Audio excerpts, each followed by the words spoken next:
The first implied atonement or covering, which is found in the Bible, though the term is not used, is seen in Genesis chapter 3. The man and his wife offended God. The harmony which existed was destroyed, and a curse came upon them. It says in that account that even before the curse came, however, that the man and the woman realized their transgression and their fallen state. This is seen with the words, and they knew they were naked. In order to hide their nakedness, it says, then the eyes of both of them were opened, and they knew they were naked, and they sewed fig leaves together and made themselves coverings. A knowledge they previously lacked now belonged to them. They were unashamed, and suddenly they were ashamed. To correct the matter, they covered themselves, but the record is specific.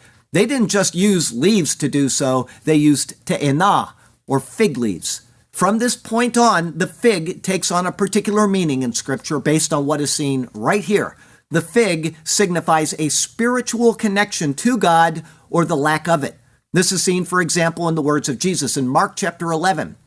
Now the next day, when they had come out from Bethany, he was hungry. And seeing from afar a fig tree having leaves, he went to see if perhaps he would find something on it. When he came to it, he found nothing but leaves, for it was not the season for figs. In response, Jesus said to it, let no one eat fruit from you ever again.